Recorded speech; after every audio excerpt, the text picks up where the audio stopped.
to take this to heart in a special way. To remember that although we don't know their qualities, but well, we can assume that they're special, that they have attained certain levels. And so every time we hear any kind of teaching by these great masters, well, to take it to mind in a special way. So that's in terms of Arya in the strictest sense of the word, or in the ultimate sense of the word, if you like. And then in a looser sense, of course, the Sangha. So the Sangha in the stricter sense refers to the Aryas, and then the looser sense refers to, well, monks and nuns, or just the people we're around with in the different centers, for instance, or just people who like us study the Dharma, reflect and meditate on the Dharma, who are interested in the Dharma. And as part of taking refuge, what is mentioned is how to take refuge. So focusing especially on the Sangha, because oftentimes in the West, we have a sense, well, the Sangha, for instance, with monks and nuns, the monasteries, the nunneries, they all live in harmony, very peacefully together. And of course, that's not true. That's not the case. I mean, it's difficult to live in these communities, living very close together in, like, you share a room with another person, you're there with people who ordinarily, well, you don't share the same interests other than the Dharma. And it's not easy. And it's not always peaceful and everyone getting perfectly along with each other. But people try and make an effort. And so in the same way, we shouldn't have unrealistic expectations of Dharma centers, of other people practicing the Dharma. Especially sometimes when people practice the Dharma, oftentimes they're trying really, really hard. But sometimes trying too hard and being too hard on themselves and on others, well, can be difficult. I mean, they can become difficult to deal with. Stretch it too far, they're too hard on themselves, maybe are critical of others. So to always remember they're our Sangha. We rely on them. We need them as examples, or at least as just having other people who do the same as we do. So, and to try our best to get along with other people, however difficult they may be, but to develop extra patience, well, as with everyone, but also with them. So if we live in a community or in any kind of setting where we meet other Dharma friends or other Sangha members, to be extra patient and to work towards getting along as well as possible. And also with monks and nuns.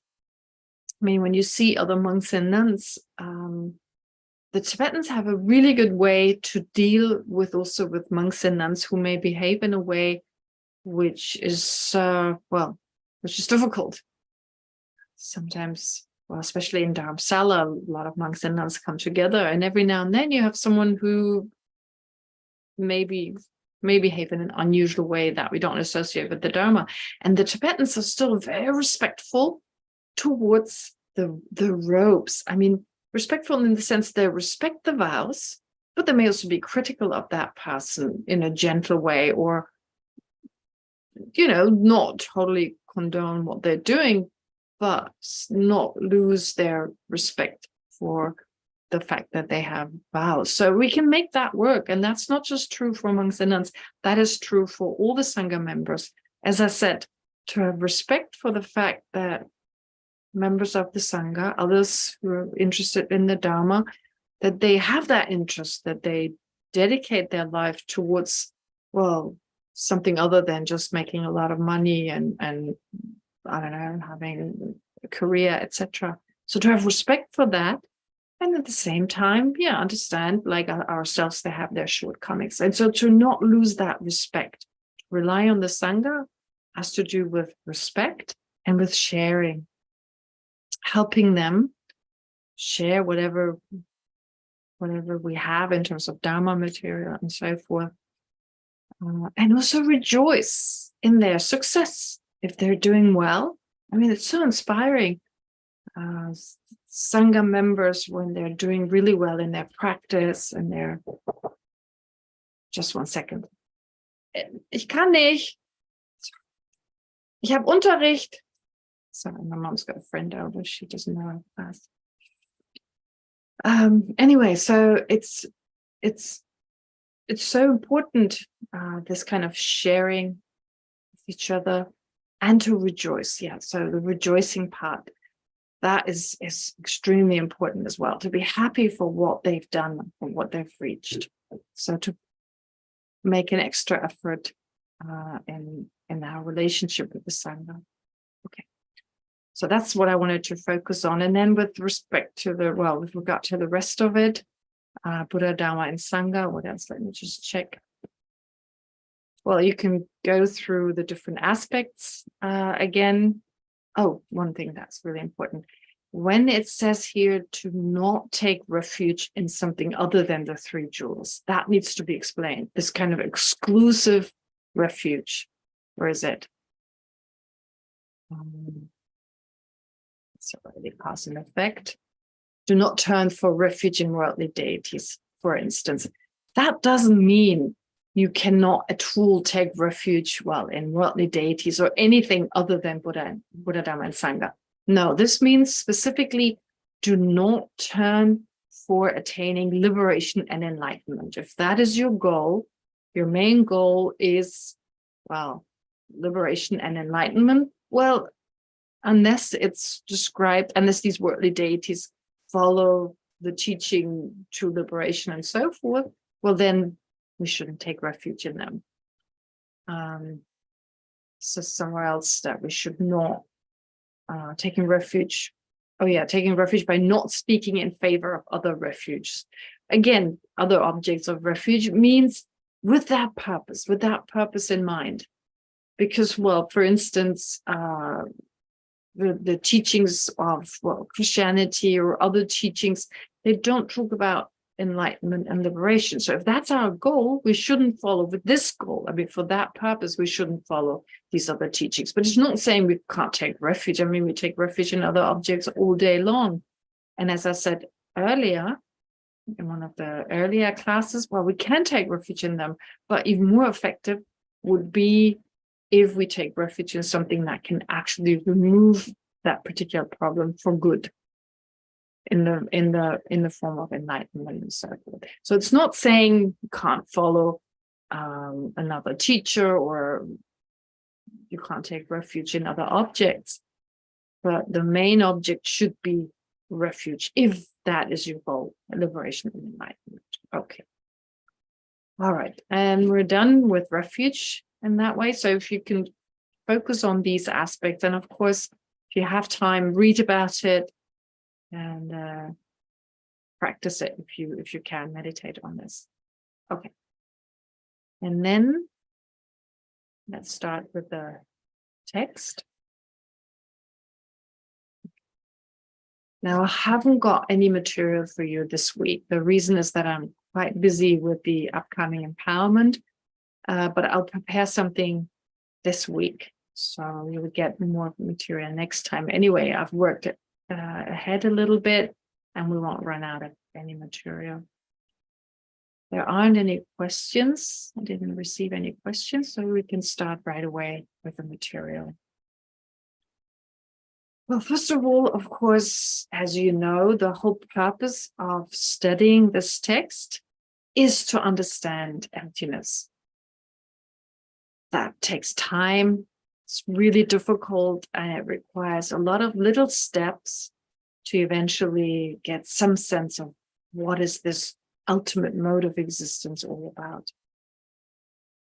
Part of the process is also to recognize our wrong view, of course, when it comes to emptiness, but also all the other misapprehensions, wrong views that we hold because of our root misapprehension. So holding on to permanence, perceiving phenomena that are actually impermanent to be permanent, and so forth. So many misapprehensions that we hold. And part of learning about this reasoning, the diamond slivers reasoning, is to recognize, well, these four extreme views in our own continuum. I talked about it extensively last time. But at the end of last class, I also summarized everything we went through by way of this syllogism here. I read it last time and we didn't have time to go deeper into it. This is something a lot of people dread when it comes to syllogisms and what's called consequences, these logical statements. It's like a whole area of study, in fact, in Buddhism, that you go through to learn logic. And a lot of people feel they're not logical. They can't think logically. And I think that is the main obstacle to studying, well, what's called logic. Of course, we won't go into logic in all its details, but I want to say a few words about it because we all follow a basic logic, especially in the 21st century, where science is such a great part of our life, and the scientific methods and ideas influence our thoughts, our way of thinking, etc. And in that way, logic is very much part of our everyday life. And even though we may not spell out our logical reasoning in that way regarding the subject such and such, we actually follow this logic in the correct way, but oftentimes in an incorrect way as well. I mean, for instance, if we look at our neighbor's house and there's smoke coming out of his window, his or her window, right away, there's a sense, oh, in that house, there's a fire because there's smoke coming out of the window. So that is a syllogism. Regarding the subject, my neighbor's house, there's a fire because there's smoke billowing out of the window. I mean, it's not steam, it's not water steam, it's smoke. And so we use it all the time, and it's a logic that comes natural. And of course, we use the same A is B because it's C, that kind of logic. We use it oftentimes in an incorrect way as well. Oh, that person, they're a jerk because they said something rude to me, right? I mean, just because they said something rude, they're not necessarily a jerk. Or that person, I don't know, they're stupid because they did such and such, whatever. Oftentimes our reasoning is incorrect. And, well, what logic in Buddhism teaches us is to become aware of these mistakes. Here in the case of the example of the diamond sliver, it's not about smoke and fire, etc. It's more about, well, if phenomena exist the way they appear, but this particular characteristic, this attribute of something existing from the side of the object, not being merely labeled, existing objectively and so forth, well, there are certain possibilities. It's possible either that, for instance, in the case of if phenomena exist, arise inherently, then they can only arise from itself, from something other, and so forth. So these four possibilities, you don't just have them in this case. There are other examples where you have four possibilities that are being denied, that are being refuted, and based on which you can then understand that phenomena don't exist inherently. Now, this is similar to, for instance, if I tell you, well, you left your book in a particular room, or if you have this idea, you left your book in a particular room. So if you've got this room, it's got four walls, one door, and now you're going to check, is the book that you're missing, is that in the room? So you go inside and you check, is it somewhere around the door? Is it on the floor, on the walls, or on the ceiling? I mean, those are the four possibilities. Well, you could calculate it different. I mean, you could count it differently, but anyway, in this case, all right, let's say four possibilities: the walls, the ceiling, the floor, or the door. And if you don't find it anywhere in those places, doesn't stick to the wall, etc., or to the walls, well, then you are certain it's not there. You're certain that it's just not in that room. So it's a similar procedure here. But it's important, of course, to understand, first of all, that none of the four possibilities are given, and that if it were in any of those four places, it would have to be in the room. And this is done here with this syllogism as well, in the sense that, well, if phenomena were to exist in one of those four ways, as described here, they would have to arise inherently. If they were to arise in one of the four ways, they would have to arise inherently. There's no other way. But if that's not given, well, if none of those are possible, then phenomena cannot exist inherently. If none of these four possibilities of arising, if none of those are the case, then nothing can arise inherently. And as I mentioned last time, forgot to actually send that handout to you. I will for next time. But anyway, as I said last time, just as we do it with the I and with the aggregates, we look for an I that exists somehow in relation to the four aggregates.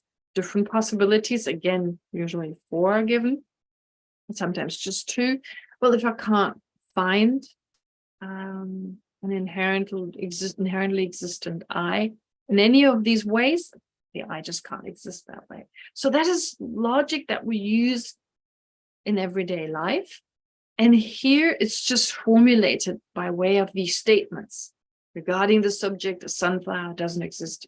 Okay. And that is called a syllogism, coming from Greek logic, which uses similar kind of statements. And what we do when we learn logic is just to take it apart. To understand it better, we basically take it apart and understand all its aspects. Understand that whatever is the reason, when the reason is fulfilled, the predicate, in this case, it doesn't arise inherently, must also be fulfilled. It's like saying, well, if you have smoke, you have fire. Or if the book is in any place in that room, it must be in the room. So in the second case, it's so obvious with the room and the book. I mean, it's so easy. But the principle is exactly the same when it comes to emptiness, except it's not easy. We're not aware of exactly what it means to arise from itself, that means to arise from something different, and so forth. We need to learn about it first, meditate on it. Last time I mentioned arising from itself, that we actually may hold that view in certain circumstances. We may hold the view that things arise from itself. If we have a sense of permanence, of phenomena being, well, of the past person and the person right now. So the past, I don't know, jerk, the person I call a jerk from last week, and the jerk today, they're the same person, and they've done something to me last week. So that's the guy who harmed me. That's exactly the same person. If I have that sense, that would be an example of having a sense that this jerk, who's this person right now, he's the result of itself, of himself, because I don't see a difference between this person right now and the person from last week. Okay, so in that way, we hold this view at certain times, we hold other views at other times. In Tibetan, when we studied debate, when we study philosophy, there's like a sentence that our teachers use a lot. There's no limit to wrong views. There's so many wrong views that we can have. There's no limit to them. And they're totally contradictory. One moment we believe this, one moment we believe something else. And all day long, these contradictory views, these extreme views arise in our continuum. We're not aware of them. And what they do is they give rise to afflictive emotions, more emotional states. Those are just wrong views. They're not described as emotional states as such, but the wrong views which give rise to emotions such as anger, attachment, and so forth. And of course, to all our negative actions, harmful actions, which result in suffering. That's why it's so important to look at these different views and apply logic. Apply logic, well, here's one way. by saying, as I said earlier, oh, there must be fire in my neighbor's house because there's smoke. But there's also another way, which the Prasangika school emphasizes more. This way of the syllogism, A is B because it's C, that's effective, that is applied. For instance, the fact that phenomena cannot exist inherently because they're dependently arisen. It's another example of a syllogism. A is B because it's C. Phenomena is A, the subject, the basis. Based on that, well, they can't exist inherently because they exist interdependently, or they have dependently arisen. Now, the other way in which to use logic, which is more effective, is by using what are called consequences or absurdities to point out the absurdities of some of our views. Instead of saying, I cannot exist inherently because I'm dependently arisen, I'm a dependently arisen phenomenon, or I'm dependently arisen, I could use a different kind of argument. If I existed inherently, it would follow I wouldn't depend on anything. I wouldn't have to depend on causes and conditions. I wouldn't depend on my parts of the I, for instance. And I certainly wouldn't be just labeled. All that would be impossible. And it goes further, it goes on. This would not be possible. This I wouldn't change. I couldn't change. I'd always be the same. I would have always existed or never, or I would be non-existent. I would have never come into existence, because for something to come into existence, it depends on other things. And if I exist inherently, and depends on what do I suddenly appear? So I must have always existed, and so forth. The endless absurdities based on which, if I really think of them, if I really understand them, I come to the conclusion inherent existence is impossible. So this logic of pointing out consequences, logical absurdities. So the consequence of inherent existence is that nothing exists in dependence on other phenomena. That would be the logical consequence, also called absurdity, because it's so absurd. Things don't depend on other things. So these two ways of reasoning, especially the second type, the type of pointing out absurdities, that's what's used in the Prasangika school. And you'll notice, I mean, I've used it all the time already. How is this idea of arising from itself? How's that concept being refuted? Well, previously in the handout, it was refuted by pointing out the absurdities. Okay.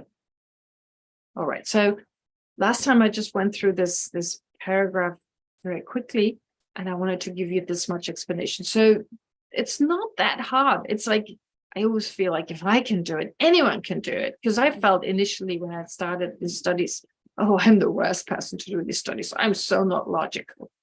But I can do it. Anyone can do it. Therefore, it's just a matter of taking the time, and the terminology in the beginning is like, what? It's just overwhelming. But if you've done it once, you've done it twice, you understand, well, it just takes time, and slowly you get used to it, and be patient with yourself, and take a break when you need to take a break, and then go back to it. And at some point you understand. Anyway, now let's move on to the next part of this handout, which is what Lama Tsongkhapa, of course, stresses a lot, which is stressed a lot in the texts, that part of the understanding of emptiness is also the understanding that emptiness is what is called a negative phenomenon. And of the different types of negative phenomenon, the two types, which you're going to mention soon, it's a non-affirming negative. That's considered really important. Maybe it's not obvious how important it is in the beginning. It's also not obvious why this understanding of positive and negative phenomena is in any way important. We study about this quite a lot, especially in the beginning, but actually, like all the way through, it comes up again and again. And it helps us to deepen our understanding of this idea of positive and negative phenomena. Now, positive and negative phenomena, well, let's start going through them. So phenomena, everything that exists. So phenomena, as you know, includes anything that is existent. So anything that is existent can be categorized into what are called positive phenomena and negative phenomena. Now, positive, we use the word positive and negative. Here we've got the problem with English. I mean, it's in Tibetan, you have other words for instance, positive action, negative action. It's a different word in Tibetan altogether. So positive doesn't mean like positive action in the sense of like a virtuous action. It doesn't refer to statements, propositions, or acts of affirmation or denial. Not only, I mean, it refers to all phenomena, basically. So positive and negative phenomena refers to, of course, statements can be positive and negative, propositions and so forth, actions can be, but here positive and negative means something very specific. So when we talk about positive and negative phenomena, whatever exists is either a positive or a negative phenomenon, and anything that is a positive or negative phenomenon necessarily exists.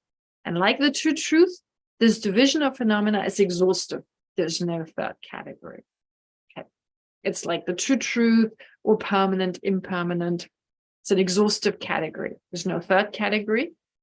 Phenomena either change moment by moment or they don't. They're either positive or negative. They're either a conventional truth or an ultimate truth. So these are all exhaustive divisions. Again, sounds really complicated, but it's actually structuring things in such a way that it makes it a little bit easier to get a sense of what exists and what doesn't. Okay, so what exists here in this case, whatever exists is either a positive or a negative phenomenon.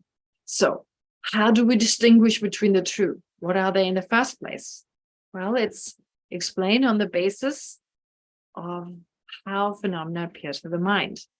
The difference between the two categories is based on the manner in which phenomena are realized by conceptual consciousnesses. So not just appear, but also how they're understood by conceptual consciousnesses. So there's different ways of talking about or defining positive and negative phenomena, but this is one way here. So let's take a phenomenon. Like a conceptual consciousness is a thinking mind. It's not a sense consciousness, but a thought consciousness. So all day long, okay, on the practical level, where's your thought consciousness? It's always there. At all times, you're thinking something. It's that narrative. It's that voice in your head, if you like. These constant thoughts, one after the other, one after the other. It's the mind that meditates. It's the mind that reflects. It's the mind that gets angry and is attached and so forth. The sense consciousnesses don't get angry. They don't get attached. They don't meditate. I mean, they provide us with a lot of useful information, but they're not thought consciousnesses. So our thought consciousness is our main consciousness. It is limited in many ways.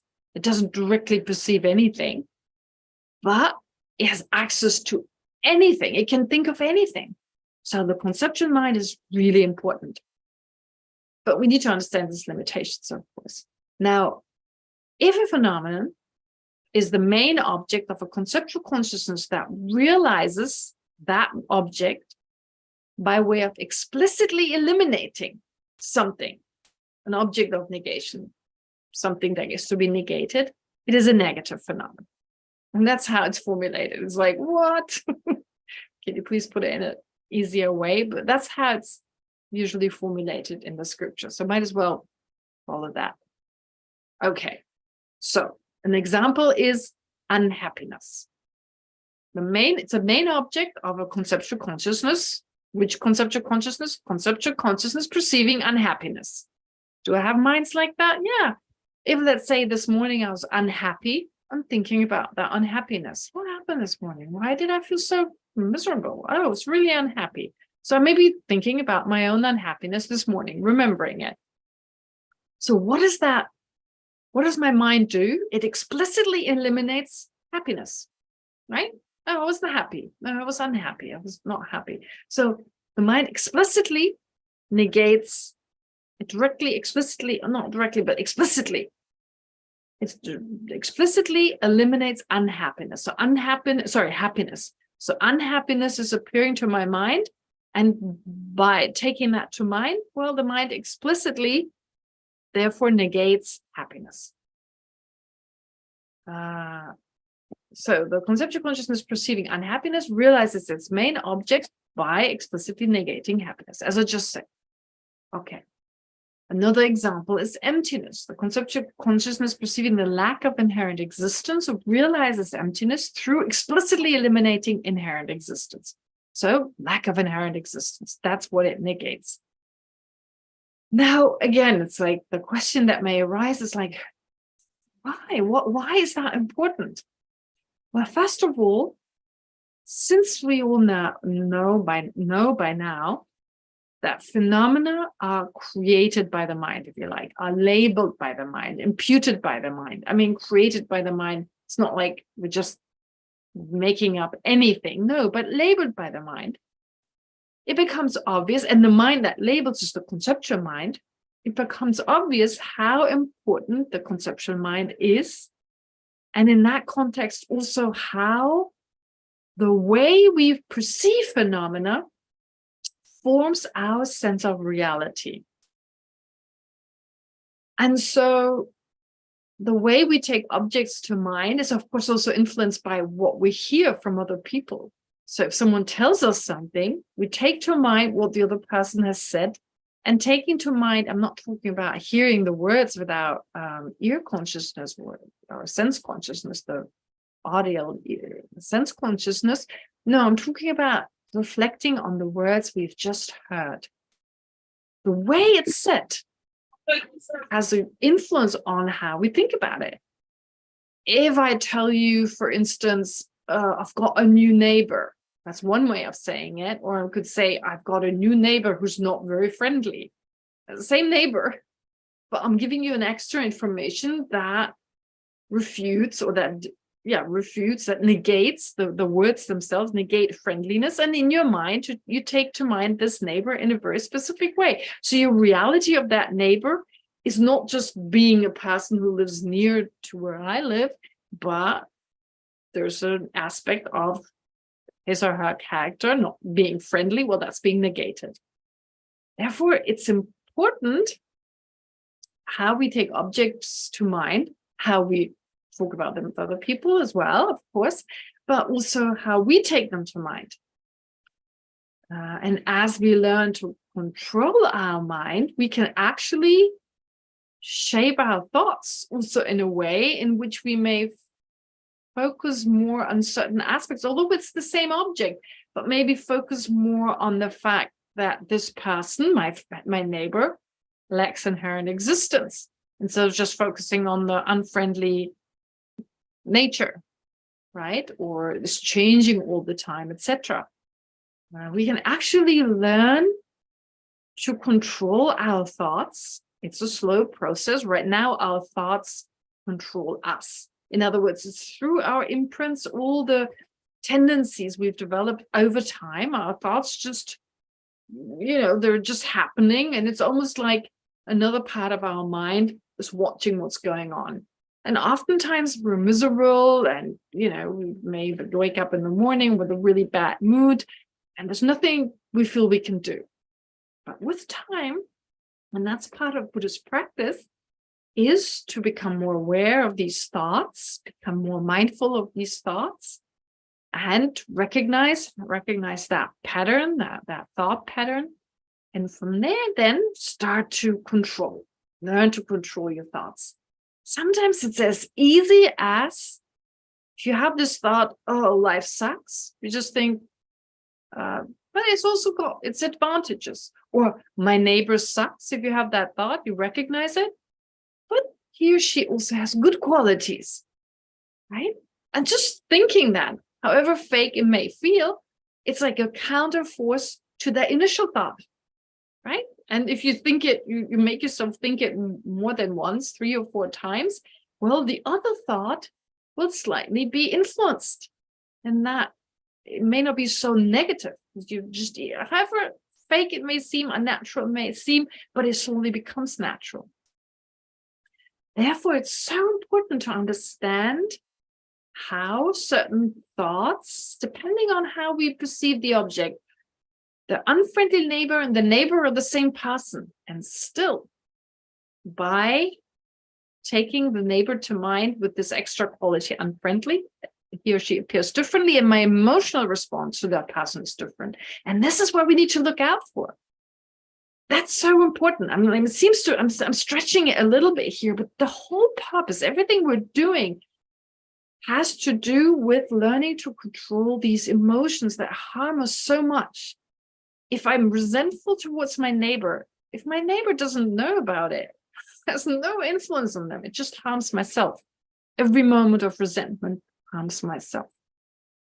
And so, therefore, to become more aware of the thoughts I think and the attributes I'm using at the same time. Now, like I'm saying, I'm stretching it a little bit. Of course, I want to talk about positive and negative phenomena here. And that was just at the side a little bit, that kind of learning to control more the way we look at something. But it's all part of understanding that our conceptual mind forms our sense of reality. Now, a negative phenomenon, such as emptiness, it's so important to understand that emptiness is a negative phenomenon. It's merely a negation of something. Is emptiness the only phenomenon that is only a negation of something? No, there are plenty of other things. There are plenty of other things that exist, but they are merely a negation of something. And since our goal, as I said in the very beginning, is to understand emptiness, therefore, it's also important to understand when we do take emptiness to mind, or we believe we take emptiness to mind, but the object we take to mind is not a negative phenomenon, then for sure it's not emptiness. Okay, so that is really what we need to understand, that this negation, this negative object. But again, to take it a little bit further, let's look at positive and negative phenomena both. And again, also remember that positive or negative phenomena, how can I put this? Positive and negative phenomena has to do with how an object appears to the mind, and how an object appears to a mind, or how an object is perceived by the mind, goes back to our sense of reality. So maybe I'm trying to put in too much altogether, but this whole idea of conceptual consciousness, how things appear or not, is just so important, in that who we are is dependent on our thoughts. And who controls our thoughts? Only us.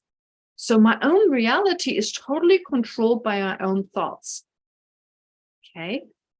So in this context, therefore, being positive or a negative phenomenon is also determined by our thoughts.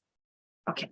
Anyway, let's leave it for now. I'll come back to this. But understanding that emptiness is a negative phenomenon, whereas a positive phenomenon here, if a phenomenon is the main object of a conceptual consciousness that realizes the phenomenon without explicitly eliminating an object of negation, it is a positive phenomenon. So it's really the exact opposite of what was said early on.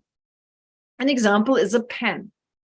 So the conceptual consciousness perceiving a pen realizes the pen without explicitly negating anything. Okay, so I can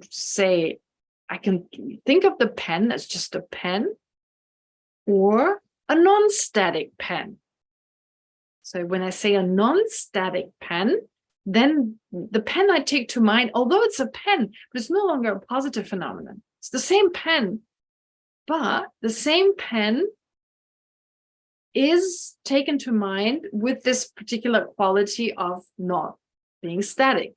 In other words, being therefore impermanent. All right. So the conceptual consciousness perceiving a pen realizes the pen without explicitly negating anything. So that's the main difference between the two, the way it is perceived or not, explicitly negating something or not. But here's an extra difficulty. That doesn't mean that the conceptual consciousness apprehending the pen does not mentally eliminate an object of negation. Explicitly, it doesn't, but it still implicitly eliminates something. So it does eliminate an object of negation, because while a conceptual consciousness explicitly realizes its main object, the pen, the thought consciousness implicitly negates not the pen. That is, it implicitly excludes anything that is not the pen. And in that way, implicitly realizes not the pen, or opposite of not the pen. Okay, so what is this saying? It's like, what? Not the pen, opposite of not the pen. This tells us again something about the conceptual consciousness. The conceptual consciousness can take to mind anything, but it cannot take to mind its objects in a full sense, not like a sense consciousness. A sense consciousness, for instance, if you look around in the room, you perceive, like, let's say, the table. Every characteristic of that table that's in the sphere of your vision appears together. The vibrant colors, if it's green or, I don't know, it's got a very peculiar shape, all that appears together. So you can't separate the table and all its main characteristics that at least appear to your mind. You can't separate them. The full object appears to you with all its different aspects and the surrounding as well. So you've got a full experience of that object. The conceptual consciousness doesn't work that way.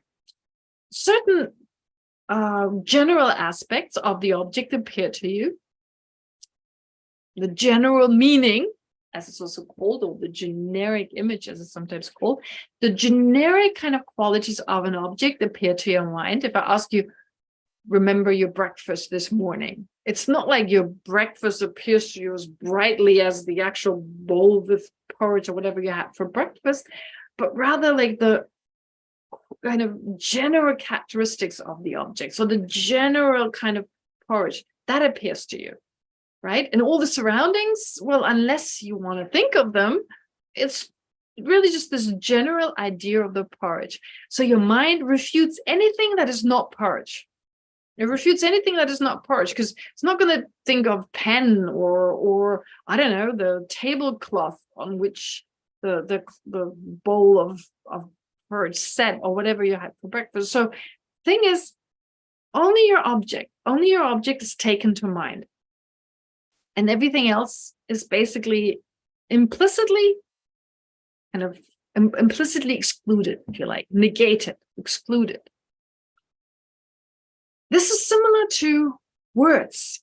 Words do the same. So a word and a thought have something in common. For instance, the word breakfast. It just in general implicitly excludes anything other than breakfast. When you say breakfast, all you express is breakfast. You don't express tablecloth or sunshine or whatever else. The word excludes anything that is not breakfast. And likewise, the thought breakfast, if you just think breakfast, okay, just breakfast. Again, if you're not thinking of a particular breakfast anyway, I mean, using the word breakfast, but if you say, like, for instance, this morning's breakfast, if you think about this morning's breakfast, then that thought implicitly excludes anything that is not this morning's breakfast. Not explicitly, because this morning's breakfast is a positive phenomenon. There's no explicit exclusion of anything, of any object. It's just this morning's breakfast is a positive phenomenon. But implicitly, it excludes anything that is not this morning's breakfast, just as the word does. So you've learned something here that's really important. The connection between sounds, spoken words, I should say, spoken words, the connection between spoken words and conceptual mind, thoughts. And so the spoken word, of course, when we take that to mind, when we think about it, has also an influence of how it influences how we think, obviously, because we take to mind, like I said earlier, obnoxious neighbor. If I hear the word obnoxious neighbor, right away my mind is thinking obnoxious neighbor. So I bring the two together, and I don't see this person in a way in which I allow for positive qualities, because I'm thinking obnoxious neighbor. Every time I see them, obnoxious neighbor. So I have a totally different way of relating to this person. Okay. Anyway, this is just at the side, but my main point is to go back to positive and negative phenomena, to just remain strictly with that idea. So some phenomena, they appear in a positive way. Explicitly, nothing is negated. Implicitly, yes, the opposite of that object is negated. Not this morning's breakfast. That's negated, because I negate anything that is not this morning's breakfast. That is excluded from this particular thought. But explicitly, nothing is negated. But if I say non-delicious breakfast, then it may be the same breakfast. I'm thinking of the same breakfast, but I take to mind also the fact that it wasn't delicious. And that thought consciousness not only implicitly negates the opposite of non-delicious breakfast, it explicitly also negates that the breakfast was delicious. So in that case, you have a non-delicious breakfast is a negative phenomenon. Okay. And once again, you may wonder, oh, what the heck? Why are we talking about this? Well, as I said, the main goal is about emptiness, understanding that emptiness, if you take emptiness to mind, have to be sure, if you think it's emptiness, well, be sure it's nothing positive that appears to the mind, but it's only the negation of this particular quality. If anything else appears to your mind, it's not emptiness. That's one way of testing it. But we also learn that depending on how we take something to mind, it becomes a positive or negative phenomenon. It's determined by that. And that can, of course, then, depending on what then this object is, very much influence our way of thinking about an object, and of course, our way of relating to that object, in particular when it comes to other people. All right. So I hope this part is clear, especially with this explicit and implicit. Anyway. Another example of a positive phenomenon is the I. Me, I. That's how I refer to myself. I think of myself as I, or depending on what language, if it's in Hebrew, ani, or whatever other language, nga in Tibetan. The conceptual consciousness perceiving the I realizes the I without explicitly eliminating anything. It just implicitly eliminates not the I. It implicitly negates anything that is not the I, and in that way implicitly realizes the opposite of not I. It's the same thing again. If I just think I, then anything else is not part of that mind. Of course, I can switch my thoughts, and I do all the time. I mean, I think I, but I can't think of I for very long. I mean, I get distracted. We don't have single-pointed focus. If I have single-pointed focus for 4 hours, I could just focus on I. I mean, I focus on myself long enough, but just not in one go, because I lack concentration. So I and others and this and that, and go back and forth. And in those short moments when I focus just on the I, well, the mind just excludes anything that is not the I. All right. And the I here, just I in itself, if I just take that to mind, that is a positive phenomenon, because I explicitly don't negate, I don't exclude anything, or the thought consciousness doesn't. Okay, so phenomena, whatever exists, it's either a negative phenomenon or a positive phenomenon. And here the meaning is mentioned again, a phenomenon that is the main object of a conceptual consciousness, so it has to exist, is the main object of a particular mind, a conceptual consciousness, And that conceptual consciousness realizes that particular phenomenon by way of explicitly eliminating an object of negation. So for instance, unhappiness, when unhappiness is taken to mind by a conceptual consciousness, explicitly happiness is excluded or negated. In the case of emptiness, explicitly inherent existence is negated. And then secondly, for the positive phenomenon, it's the main object of the conceptual consciousness realizing the phenomenon without explicitly eliminating an object of negation, for instance, a pen and the eye. So this is just a summary of what I just went through. Now, even more important, okay, so notice I'm not talking about this footnote. I've added some extra explanation here. Don't know how helpful that is for now. Anyway, negative phenomena can be classified into two types: non-affirming negatives and affirming negatives. Also, very important idea: non-affirming negatives and affirming negatives. Because, well, when I talked about the neighbor, for instance, the unfriendly neighbor, that was something was affirmed. The person being a neighbor, that was affirmed, that was implied, and something was at the same time also excluded, explicitly excluded. But you can also have non-affirming negatives when nothing positive is implied. Okay? That's also really important because, again, it's taking us to emptiness. Emptiness is what's called a non-affirming negative. Nothing in its place is implied. So this is even more important with regard to what kind of phenomenon emptiness is. When you take to mind emptiness, if anything appears to that mind, if anything in the place of negating inherent existence, so let's say you negate inherent existence, but dependent arising appears to that mind, or the object that you're negating, let's say you're negating the inherent existence of the I, and the I appears.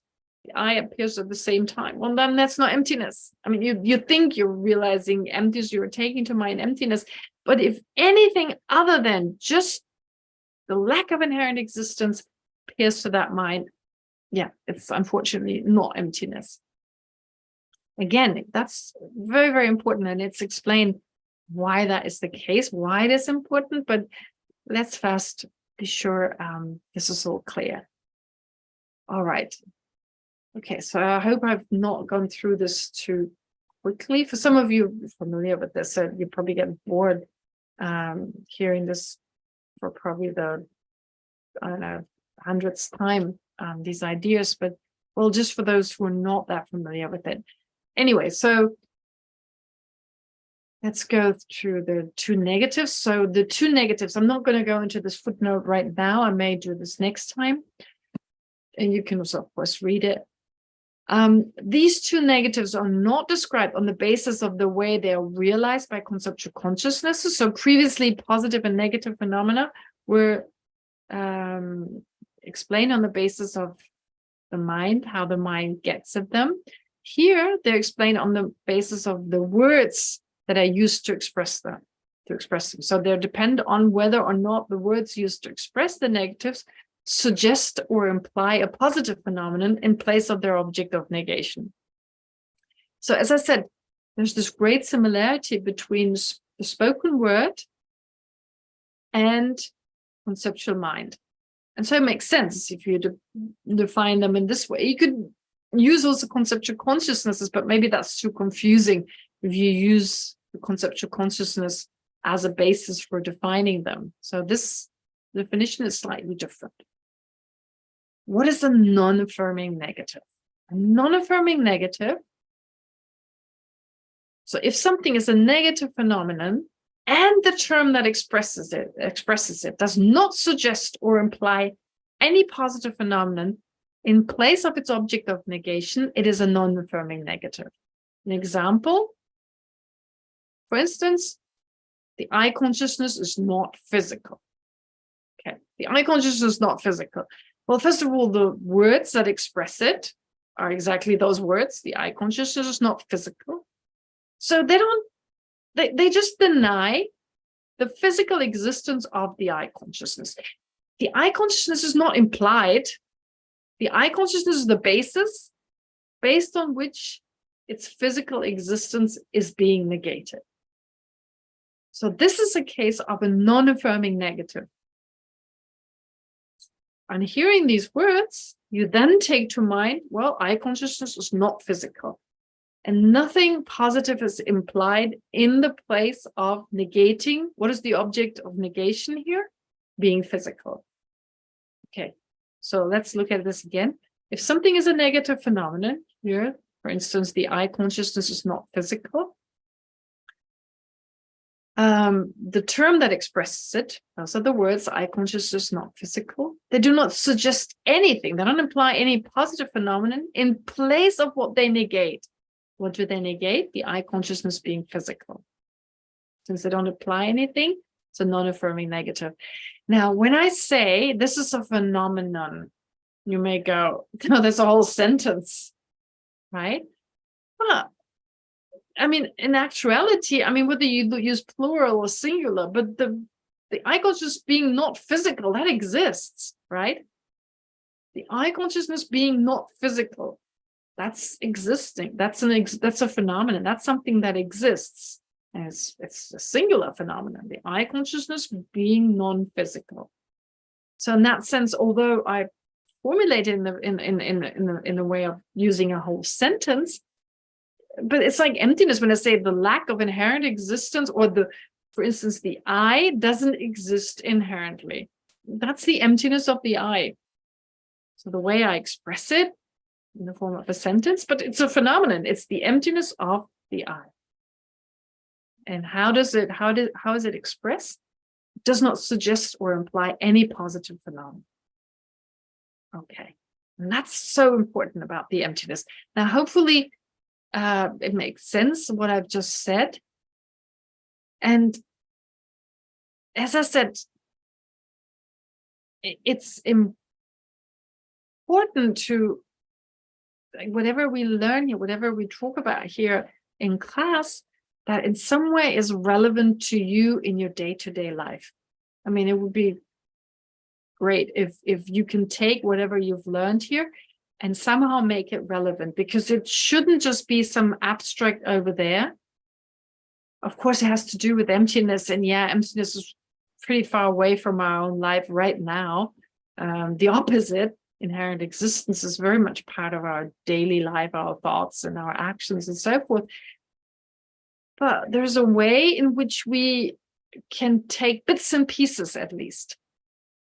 As I said early on, and I moved away a little bit from negative and positive phenomena. I rather, what I tried to explain is the fact that the thoughts we have, I mean, usually we use words anyway. I mean, we also use some images, but oftentimes we use a language when we think certain, yeah, you could check yourself. What language are you thinking in? You may speak several languages and use always the same language to think, to dream in, to think about things, right? If you're efficient enough in many languages, it may actually change depending on who you're talking to or what you're thinking of, etc. So first of all, it's important to recognize you use a particular language you're thinking in. And then also become aware, how am I taking certain things to mind? It's a very slow process. I mean, you have a thought in every second. So of course, there's a lot to be mindful of. But yeah, so how am I taking it to mind? If I'm thinking of a particular person, am I always bringing back what they've done to me and what they've not done? Is this always part of my thoughts, right? Does that play a role?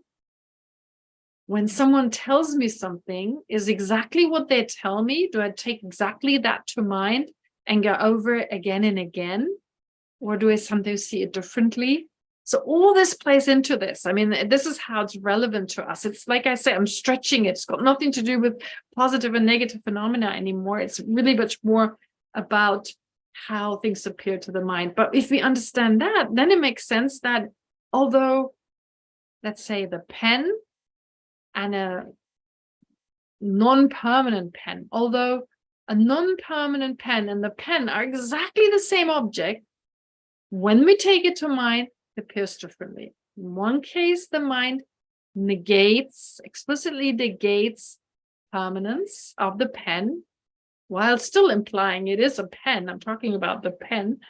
And in the other case, it's just pen, and I'm not explicitly excluding anything, but implicitly still, because every conceptual consciousness implicitly excludes anything that is not its main object.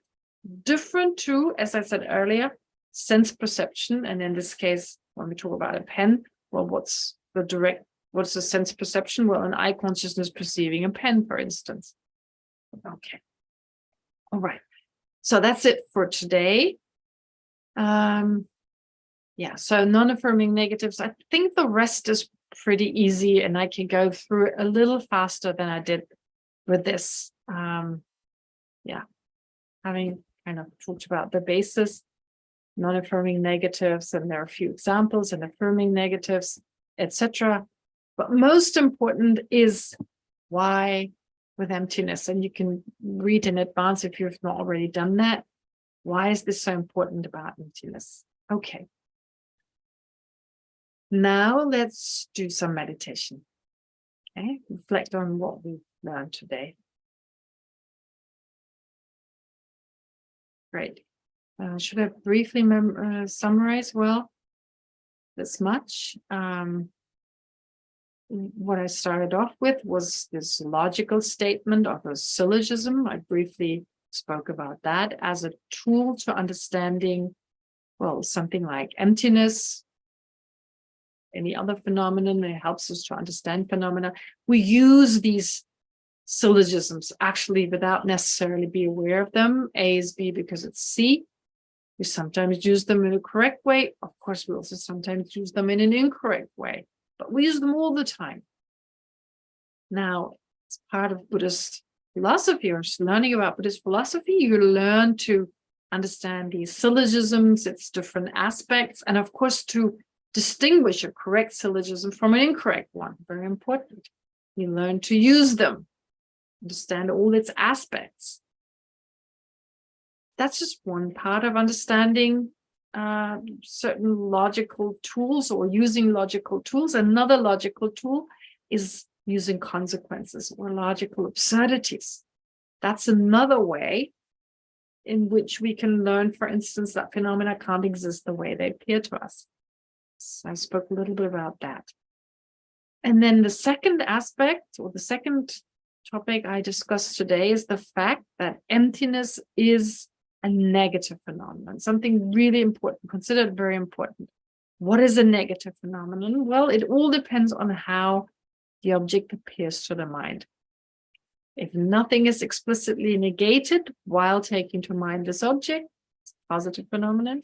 If something is explicitly negated while taking to mind the object, then it's a negative phenomenon. That's just the division, or that's the kind of, the meaning behind these two phenomena.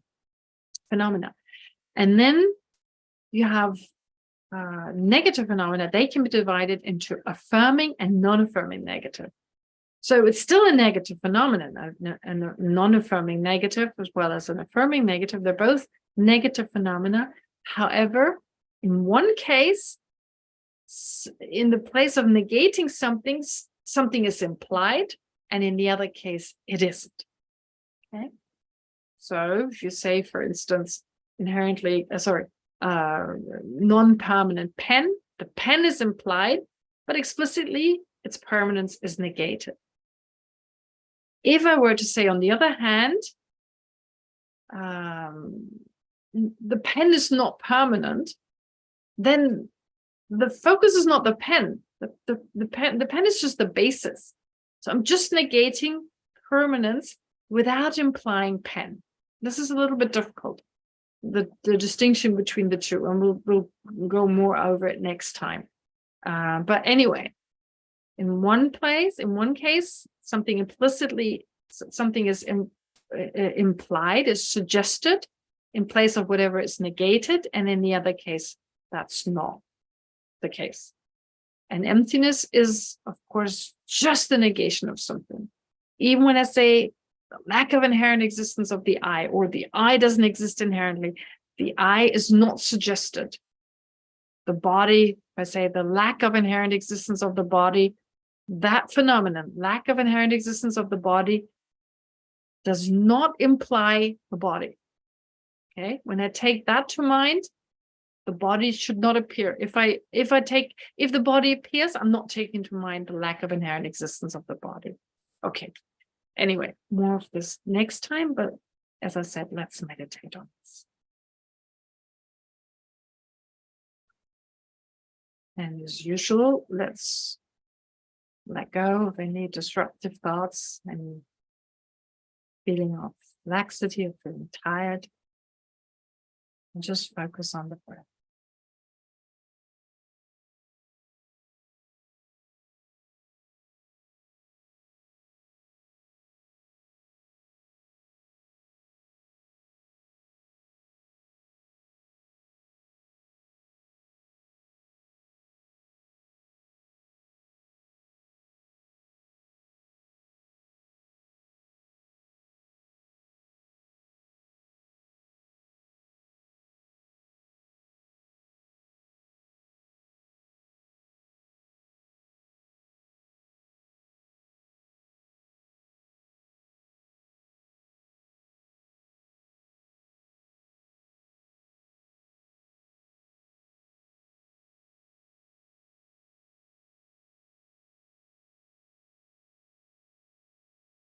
So first of all, in order to understand emptiness or move closer towards understanding what it actually means,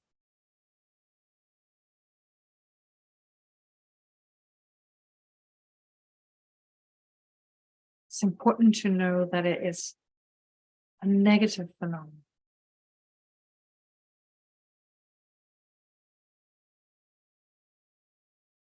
It's not a positive phenomenon.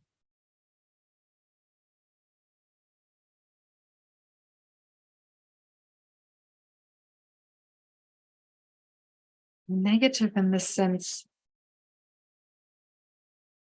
that when it appears to the mind,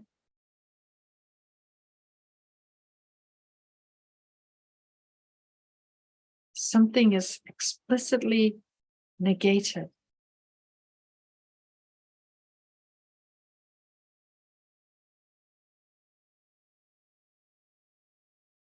In this case, inherent existence is explicitly negated.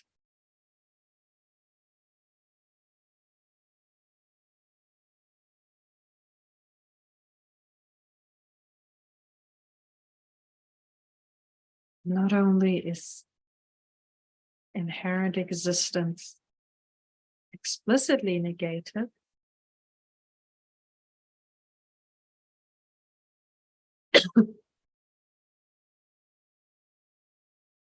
but in its place, nothing is suggested or implied.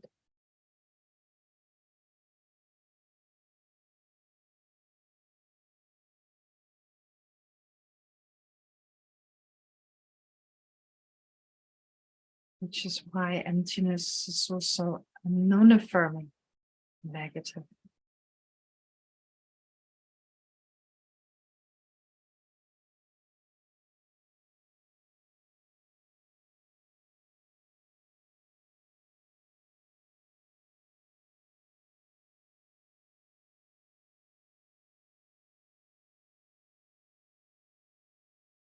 And there are, of course, also positive phenomena.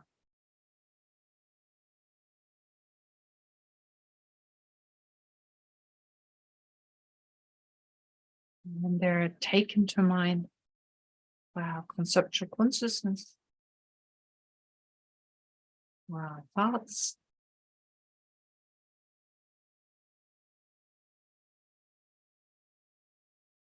nothing is explicitly negated.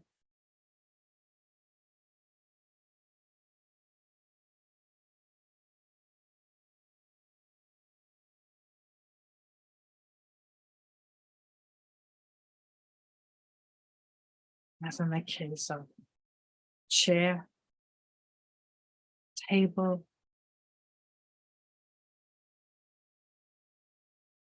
body, etc.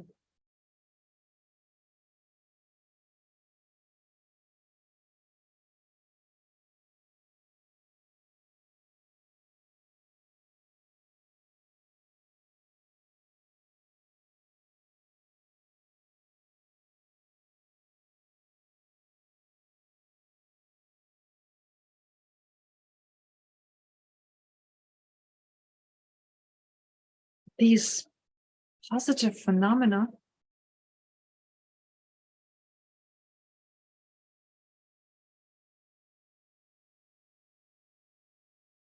can be taken to mind in such a way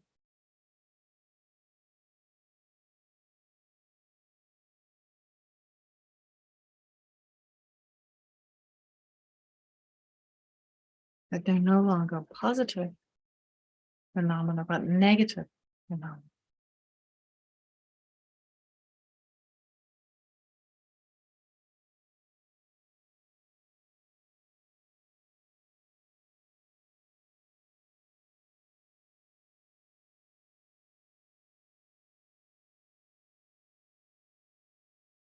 For instance,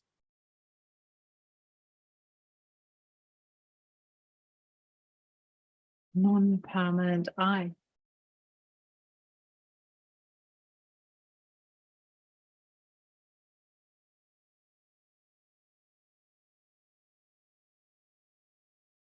non-permanent situation,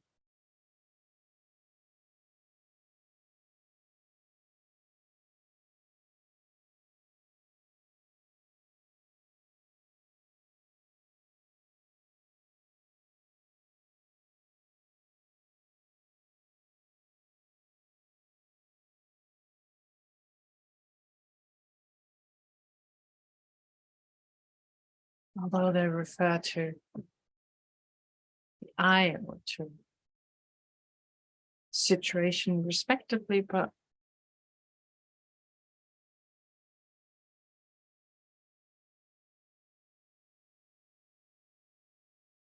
the thought consciousness that perceives them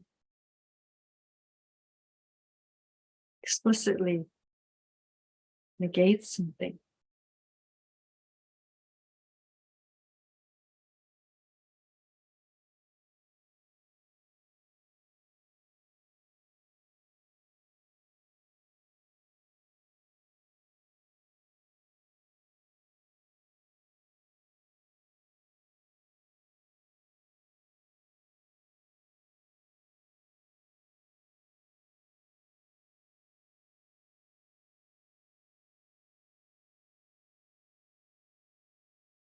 There's a difference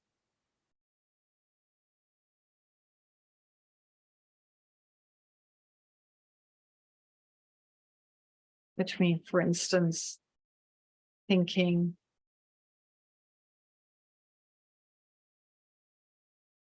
non-permanent situation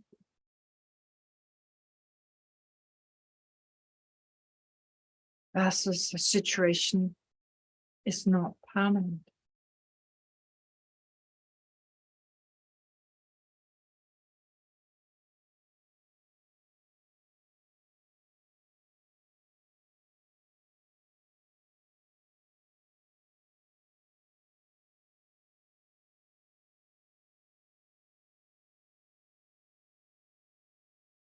Non-permanent situation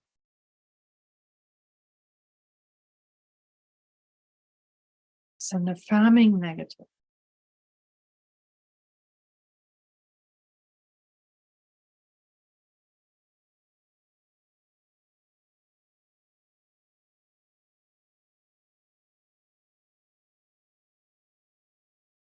Because the words that express it, words non-permanent situation,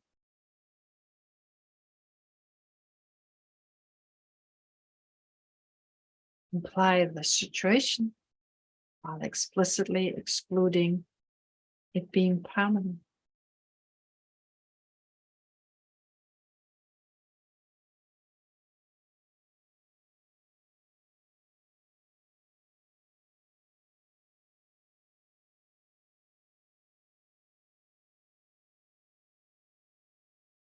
Which is why this is an affirming it.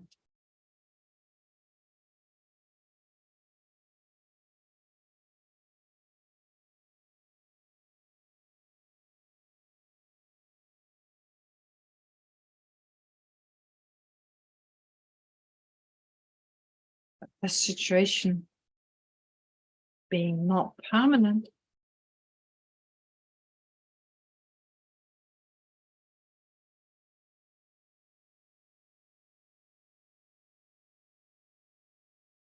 is a non-affirming negative.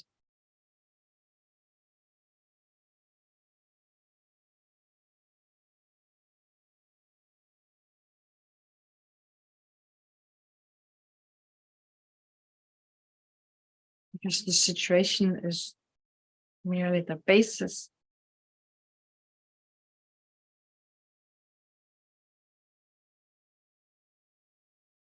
based on which permanence is negated.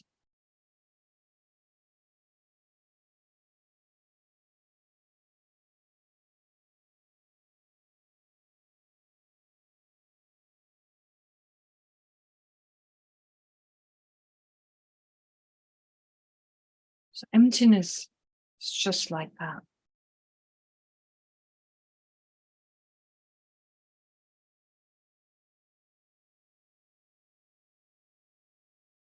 It's merely the negation of inherent existence on the basis of a phenomenon.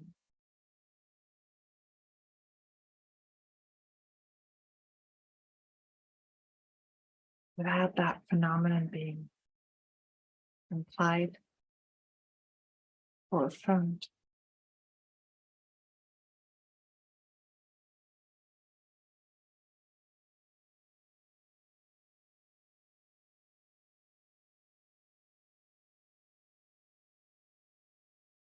Therefore, to your mind, perceiving inherent existence, nothing but the lack of inherent existence appears.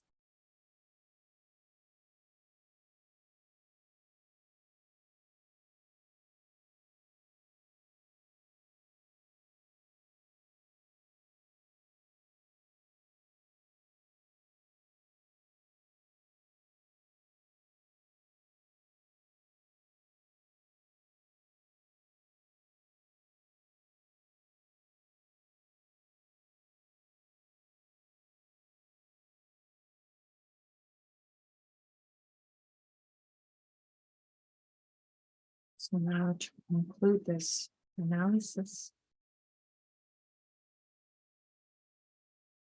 focus for a few moments on whatever insight you gained and allow for it to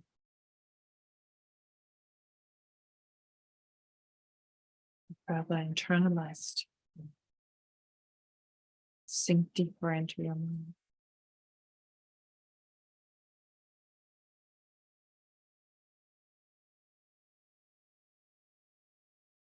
Single pointedly focusing on just that.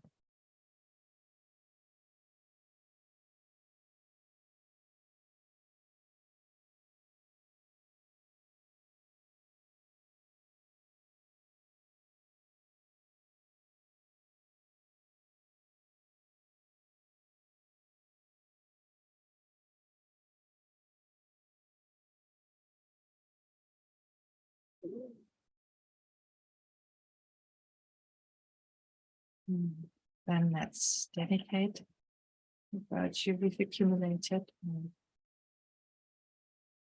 listening, reflecting, and meditating on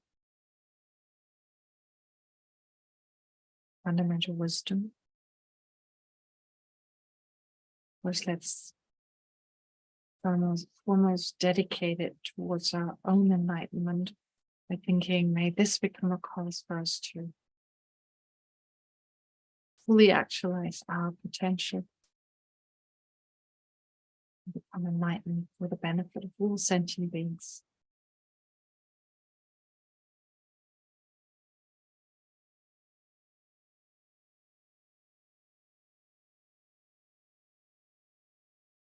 Let's also dedicate the positive potential towards the long life of our high spiritual masters like His Holiness the Dalai Lama. May our actions, our positive actions, extend their life and cause them to be strong and healthy and continue so that they continue to guide us.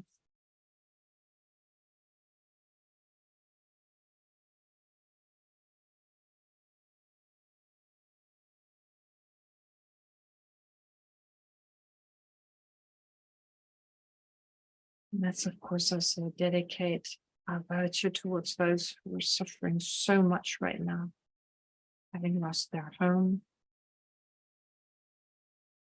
their loved ones, whether through war or natural calamities.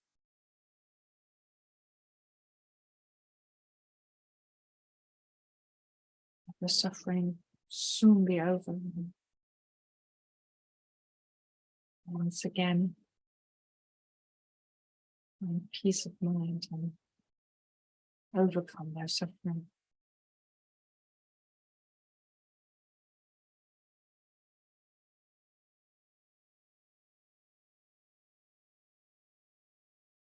And let's also dedicate for those who are sick, like Bishop Putzel, Hallelujah, and everyone else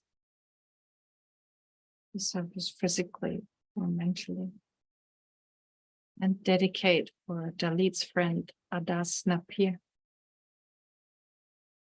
who just passed away. May he have a positive rebirth, good rebirth, and may his loved ones soon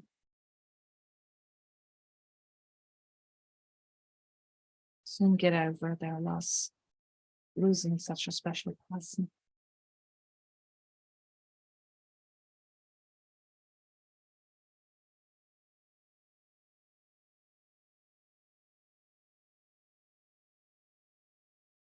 So with this in mind, let's recite the prayers together.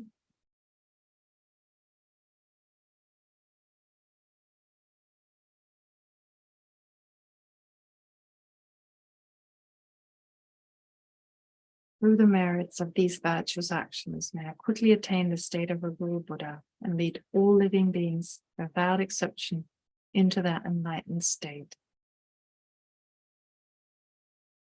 In the land encircled by snow mountains, you, the source of all happiness and good, all powerful Chenrezig Tenzin Gyatso, please remain until samsara ends. May the precious Bodhi mind, not yet born, arise and grow. May that born have no decline, but increase forevermore.